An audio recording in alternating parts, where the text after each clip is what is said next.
We arrive in Canada with the country on a high. They have one of their hockey teams in the Stanley Cup Finals, and they get to see a free practice without Esteban Ocon. It's episode 145 of the Eaton Asphalt podcast.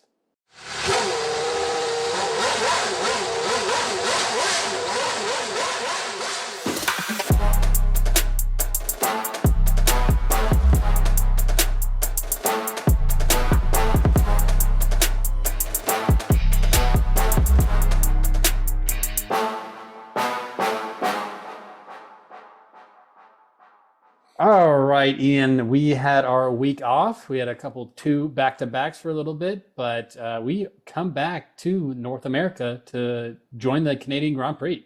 I'm pretty excited. I'm also excited that our neighbors to the north. It's been lovingly called Snow Mexico. We're excited to go.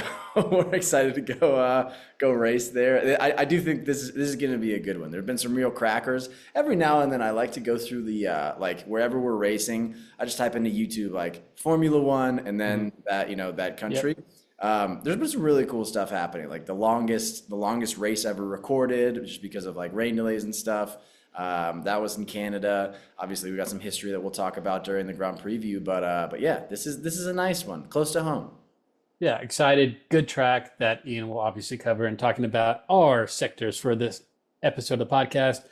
We have our country fun facts going then to our Canadian Grand Preview and then our predictions and gambling. So we have a short, sweet episode ahead of us.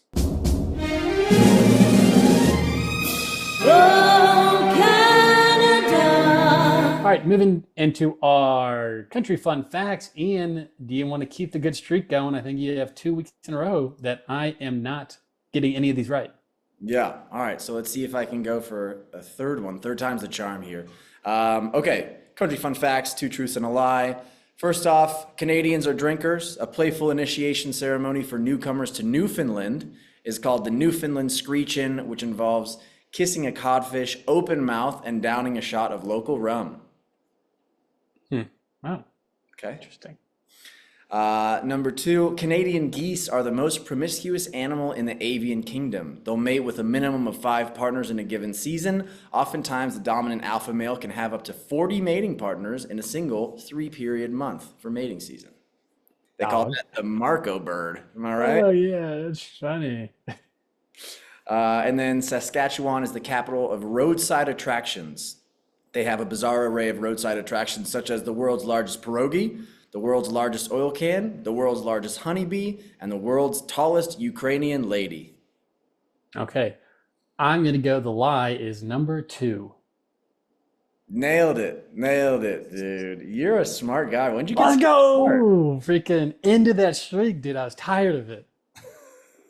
Dude, that was keeping me up at night. Canadian geese mate with one person maybe one person. That's Marco, actually. The Canadian geese mate with one goose for their entire life. Kind of romantic, I think. Yep. Very romantic. I like that. Okay, my turn. Let's see if I can get you here. All right, 2 truths and a lie here. As most people think of Canada as being the home of maple syrup and poutine, the best food that they have created is the Hawaiian pizza. Number 2, in the Northwest Territories, as it is a tradition to spend a night sleeping with the bears around the province. While most of these bears are friendly in nature, there have been a total of 6 deaths over the course of the 75 years partaking in this tradition. And the last one, Santa Claus is a Canadian citizen, and one of the telltale signs is that his suit is a reference to the Canadian flag. Okay. So this is supposed to be like fun facts, and I feel like 2 of those weren't facts, but one was subjective and the other one was Santa Claus related. I'm gonna go Santa Claus is real. I'm gonna go with number 2 is the lie. Correct. I basically found the same your cod thing, the Newfoundland thing. Yeah. Found that and then completely turned it around to do this night sleeping with bears. So, and then I had to change the territory because the province, because I can't say, oh, also Newfoundland, also you kiss a dead fish and you sleep with bears. So I had to work on my test. All right, we both got it. Nice. Good job, smart guys. Also, the Santa Claus thing, like the minister of something in Canada actually proclaimed this. So not really like a fun thing. He said it. Okay, well, So someone should tell him that you think he just doesn't think he just still like believes in Santa Claus? yeah, he's like he's still like no, seriously, guys, like he's real. He's a citizen. It's like my mom sent me a letter or gave me a letter from him to me, and it knew all the stuff I wanted for Christmas. I get presents every year still from Santa Claus. What would this be? All right, that does it for our two truths and a lie. Moving on to our Canadian Grand Preview hosted by Ian. But before we get to that, we do have an ad from one of our sponsors. This part of the podcast is brought to you by ZipRecruiter. ZipRecruiter is a long-standing sponsor of the Eaton Asphalt podcast and has been a key group in Formula One. With the ever-changing landscape this sport has, finding a new job may be required and as big of a surprise as turning onto your teammate in the middle of a race.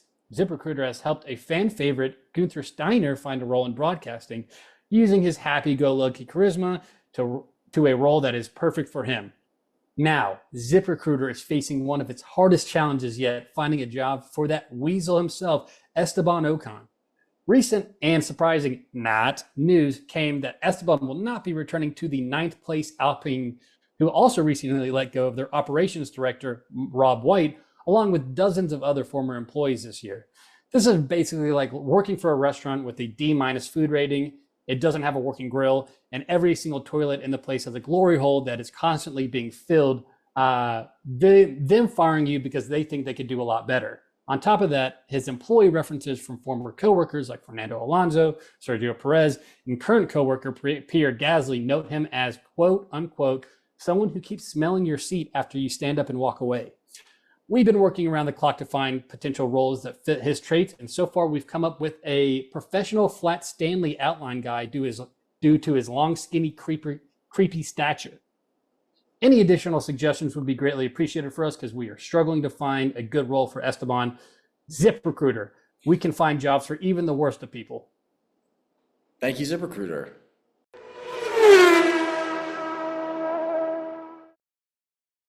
All right. Well, thank you, ZipRecruiter. Let's move on to our Canadian Grand Preview in Montreal, Quebec.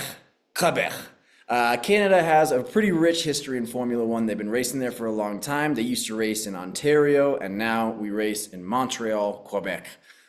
Our Canadian hero and silver spoon eater Lance Stroll was born here in Montreal. Several winners of the F1 championship, Jacques Villeneuve being one of them, Lance Stroll being a future one. This is there's a lot, like I mentioned, a lot of history here. Track is named Circuit Gilles Villeneuve. Gilles Villeneuve died in a qualifying session in 1982, so to pay tribute to the Canadian, they renamed the circuit after him later in that year of 1982, and named after the Ferrari driver and father of 1997 F1 champion Jacques Villeneuve. About the track itself, low downforce, fast track, not a lot of corners, only 14, so there's going to be a lot of just like high speed is going to be the differentiator here. 3 DRS zones throughout, and because you're going through it at such high speeds, like some of these sharper acute corners can be kind of rough on the brakes and tires. So turn 10, keep an eye out for it. Very sharp hairpin turn, a la Monaco. Like it's not as skinny and tight, but it is just like kind of almost a completely like 180-degree turn around a hairpin. Some things that you're definitely going to be hearing around here. We've been in kind of like a Senna. F1 is in its Senna era right now. With 30 years like of the anniversary of his death, and so the Senna S's are a part that's snaked through turns 2 and 6. We're going to be hearing those a lot. And then the Wall of Champions at turn 14, named the Wall of Champions because several champions have hit that wall. So there's a good chance that people are going to be hitting that wall again because, Marco, we've got some rain coming up here this weekend. Rain. It's going to start most likely to rain on Friday, and then it's going to be around like 40 to 60% chance of rain like Saturday and Sunday. Overall, I think like we probably will see like a bit. I don't think it's going to be an absolute downpour to where they're going to have to like red flag the race or anything like that. But I do think like high 60s, low 70s, 40 to 60% chance of rain is a good combination for us to see some kind of good chaos and for people to hit that wall of champions. How poetic would it be if Max Verstappen hit that wall of champions? A champion hitting the wall of champions. Or future champion Lance Logan Stroll. Sargent. Logan Sargent too, yeah. All right, there is your Canadian Grand Preview. Let's move on and wrap up the episode with our predictions and gambling.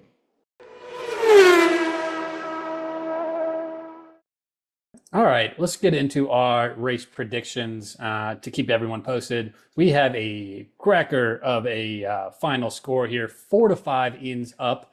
I have been a little slow, but this changes it all. I'm going to go with, who do we think doesn't finish? I'm going to go with George Russell. Driver of the day is going to go with Nico Hulkenberg. Douche of the day is going to be Lewis Hamilton. Wildcard prediction is going to be Perez over Max. And K-Mag over Hulk. Sold. Fastest lap is going to be Lewis Hamilton. How many cars don't finish? 2. Nice. Who doesn't fit? My crasher DNF is going to be Guan Yu Zhou. My driver of the day is going to be Sergio Perez. My douche of the day is going to be Lance Stroll, being a douche at his home circuit. Wildcard prediction, I'm going to say I was going to say Sauber gets the first point of the season, but I'm going to say Sauber gets 2 points. Sold. All right. Fastest lap, give me George Russell. So as long as the Mercedes get the fastest lap here, you and I are in good shape. And how many cars don't finish? I'm going to go high because of the rain. I'm going to say 5. I'm going to say 5 cars don't finish this race. That was 5. It was either 5 or 2 for me. And I was like, you know what? I'll zag while the rain zigs. Nice. You're Yeah. like that. There's our race predictions. Let's move on to our gambling paddock. All right, Marco, you went first for the race predictions here. I'm going to go first on gambling. I'm all positives, all plus signs today. I'm going to go Lewis Hamilton top 6 finish at even money plus 100. I'm going to go Verstappen fastest lap at even money plus 100. Both of those for 1 unit. And I'm going to put half a unit on a McLaren double podium finish at plus 225. So 2.5 units down, all positive money. Going to be a rainy weekend in Canada and a rain weekend in my wallet. I like it. And hopefully I can do the same, because I actually, 2 of my 3 I did 2 weeks ago, neither hit, and the payout is way worse. So, I'm fine. It's fine. I'm going to go with Sargent to finish last, 1 unit plus 200. Love it. Under 17.5 classified at the end of the race. Rainy. Love it. Trying to play a little too. 1 unit minus 120. And then we talked about this. Perez podium, 1 unit plus 300. I know he's, struggled a little bit recently. I really don't think, like we said with Monaco, if you do not do well in qualifying, there's no chance that you got. And when you get out within the first lap, your hands are tied about the scoring. So I think the Red Bull is still the best car on the field. Probably. I think. Yeah. Probably. So, plus 300 seems like a good value pick. Yeah. I there's got to be we were texting earlier today and we're just like, hey, Max is favored to win. Max is like minus something to win. And then we have Sergio at plus 225 is what I saw. And plus 300 is what you saw for him to be, on the podium. We're missing something, obviously. He just signed that 2-year contract extension. So maybe he's thinking, here I am. I can kind of coast a little bit. Yeah, no, that may be it. Yeah, he's been celebrating a little bit, drinking some wine, messing around with people not his wife. Tough. Yeah. If there's one thing we know about Red Bull, luckily, it's that as long as you sign a contract, you're going to be there and they're not going to kick you out of that seat. Yeah, you deserve this seat. Yeah, it's that, they've never really, let's see, Albon, Gasly. They'll kick you out mid-season. I think this is, kind of post-mortem here. I think what happened with the whole Sergio Perez thing, they wanted a 1-year contract extension. He wanted a 2-year contract extension. He's been second for a little bit. So they said, wait, actually, let's not do the 1 year. He was like, let's do the 1 year. Somehow they ended up with the 2-year contract extension. Now I'm confused about Like if they're just saying, yeah, we'll give you 2 years, you know. Yeah, oh yeah. That I mean, It's- yeah. It's just like handshake, yeah. Like fingers behind their back when they shake Yeah, their hands. 2 years, we'll pay you less, you know, Mhm. and we have the option to kick you out whenever we want because we're Red Bull.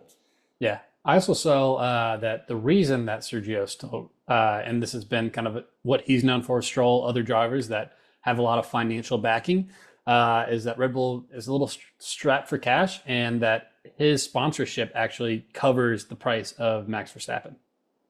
Interesting. Yeah. Okay. Well, what a good guy then. Max Verstappen has Sergio Perez to thank.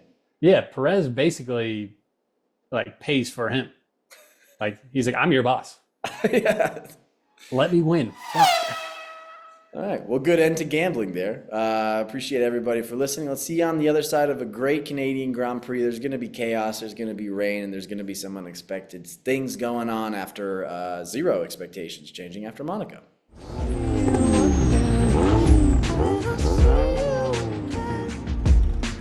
Hey, thought you could leave without saying goodbye.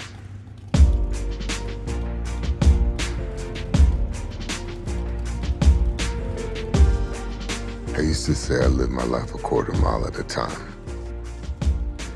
And I think that's why we were brothers. Because you did too.